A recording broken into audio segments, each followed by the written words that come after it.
Hello bachcho, let's see the question. Question says the basic character of the hydrides of fifth group element decreases in the order. Fifth group element का hydrides को अगर हम देखेंगे उन सभी का basic character को compare करेंगे तो उसका डिक्रीजिंग ऑर्डर कौन से ऑर्डर में होगा. की कंसेप्ट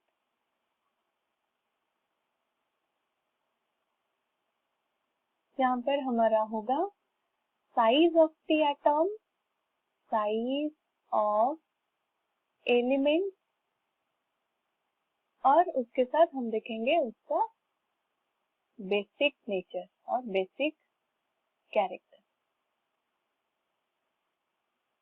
हमें पता है एसिड का नेचर क्या होता है.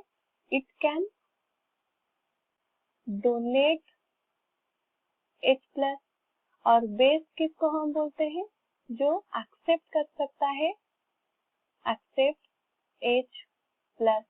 इन the case of group fifth element, group fifth, तो उसमें क्या होता है प्रेजेंस ऑफ लोन पेयर, उसमें लोन पेयर प्रेजेंट होता है, presence of lone pair electron, so it can accept H+.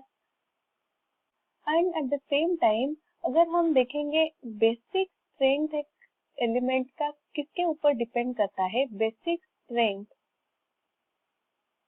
Depend करता है electron density of the compound, electron density of the compound.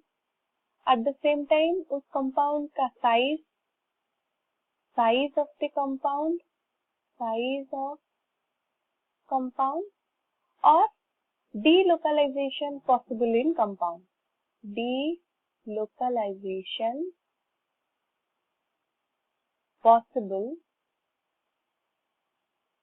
in compound.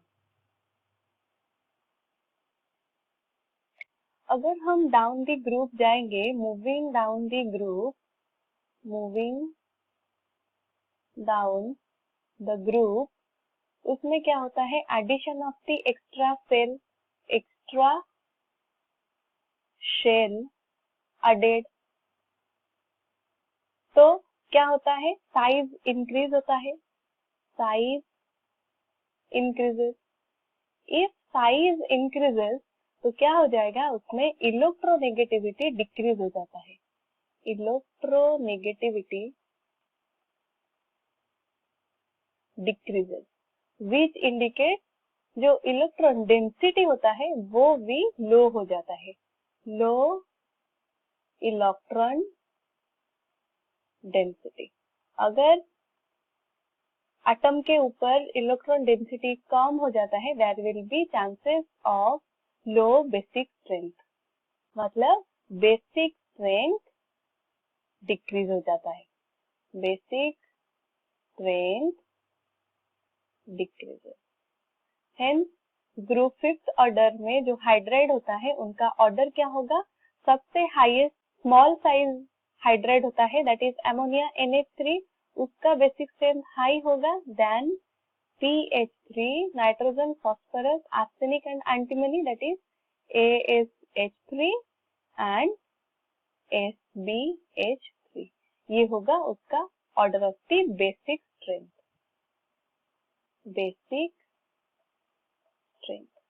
कौन सा ऑप्शन में ये वाला ऑर्डर दिया गया है हमें. The correct order will be first one, option A. I hope you understood it well. All the best.